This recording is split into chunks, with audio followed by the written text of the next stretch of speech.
નમસ્કાર મિત્રો દારૂ કાયદો અને વરવી વાસ્તવિકતા ફરી એક વખત એ પ્રકારના સમાચાર સામે આવ્યા છે જે સાંભળીને તમે કહેશો ક્યાં છે દારૂબંધી? શું ખરા અર્થમાં કાયદો કાયદાનું કામ કરી રહ્યો છે?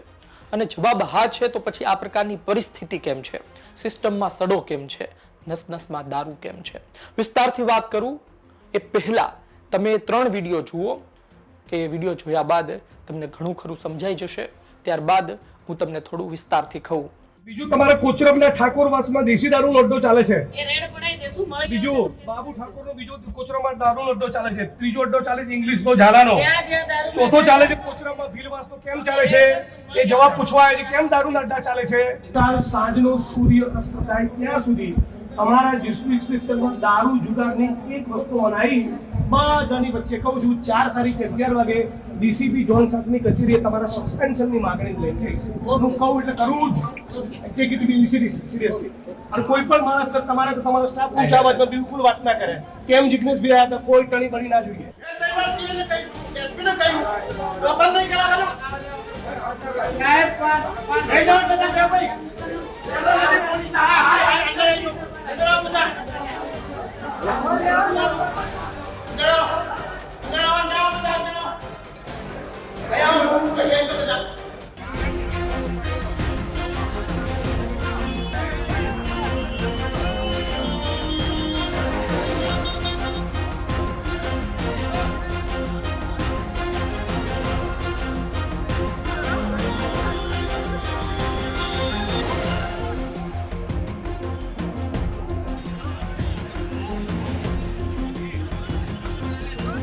આપણે સાંભળ્યું કે શું કહેવામાં આવે છે. પહેલો વિડીયો જિગ્નેશ મેવાણીનો હતો. પાલડી પોલીસ સ્ટેશનનો દારૂના અડ્ડા જાહેર કરે છે. બીજો વિડીયો પાટણના ધારાસભ્ય કિરીટ પટેલનો હતો. એ પણ દારૂ વિષયક હતો. અને ત્રીજો વિડીયો નિકોલનો છે. હવે આ ત્રીજો વિડીયો છે એની માહિતી શું છે અને ખરા અર્થમાં કેમ વરવી વાસ્તવિકતા કહેવી પડે છે, કેમ સિસ્ટમમાં સડો નસનસમાં દારૂ કહેવું પડે છે, તેનું કારણ એ છે કે આ બધા ધારાસભ્યો બોલી રહ્યા છે. વિરોધ પક્ષના નેતાઓ એક મુહિમ ચલાવી રહ્યા છે. અહીં ડ્રગ્સની વાત આવી પહોંચી છે. આ વચ્ચે દારૂ, હવે જે શી ટીમ હોય છે જે મહિલાઓનું રક્ષણ કરે છે તેનો જ ડ્રાઈવર પીધેલી હાલતમાં હોય તો શું કહેવું આપણે? નિકોલ પોલીસ સ્ટેશનની શી ટીમનો ડ્રાઈવર, આઉટસોર્સનો ડ્રાઈવર પીધેલી હાલતમાં પકડાયો. ભવાની ચોક પાસે રાત્રે 10 વાગે 4 માર્ચે તેમણે ડિવાઈડર પર ગાડી ચડાવી દીધી. લોકો ભેગા થયા અને ત્યારબાદ પોલીસ આવી, ધરપકડ કરી ગુનો દાખલ કર્યો. પરંતુ વાત એ છે કે આ જગ જાહેર થઈ ગયું છે. આ વાત ખુલ્લી પડી ગઈ છે. અત્યાર સુધી આપણે એ કહેતા હતા કે દેશી દારૂના અડ્ડા પર આ પોલીસની નજર કેમ નથી જતી.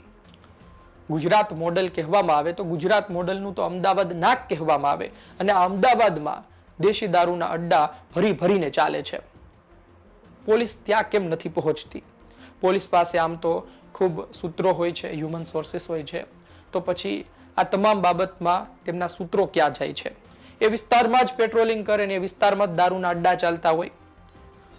અને ભૂતકાળમાં ધારાસભ્યો વિરોધ કરે આમ છતાં પણ આ પ્રકારની પરિસ્થિતિ. કહેવાનો અર્થ એ છે કે ધારાસભ્યો વિરોધ કરી રહ્યા છે વિરોધ પક્ષના, પરંતુ બીજી તરફ દારૂનો વેપલો એ જ હદે ચાલી રહ્યો છે. દારૂ પકડાય છે પરંતુ કેટલી ગાડીઓ જતી રહી છે તેની કોઈ માહિતી નથી આવતી. કેટલી ગાડી, કેટલો દારૂ એના પહોંચવાના સ્થળ સુધી પહોંચી ગયો છે તેના આંકડા સામે નથી આવતા. આંકડા સામે આવે છે તો કેટલો દારૂ પકડવામાં આવ્યો, કેટલો દારૂ નાશ કરવામાં આવ્યો, અને અંતે તે આંકડો પણ કરોડોમાં હોય છે. તો પછી વિચારો કે કેટલો દારૂ પીવાતો હશે, કેટલો દારૂ આવતો હશે. હવે બોર્ડર ક્રોસ કરી જાય પરંતુ એક શહેરથી બીજા શહેરમાં જાય તો વચ્ચે જે આખી સિસ્ટમ છે એ શું કરી રહ્યા છે એ પણ સવાલ થાય. ખેર, વધુ માહિતી સામે આવશે અને વધુ સમાચાર પણ મને લાગે છે કે આ પ્રકારના સમય સાથે આવતા રહેશે. કારણ કે એ હદે આ દારૂનો સડો ઘૂસી ગયો છે કે સિસ્ટમના લોકો પણ આ પ્રકારે પીતા જોવા મળે.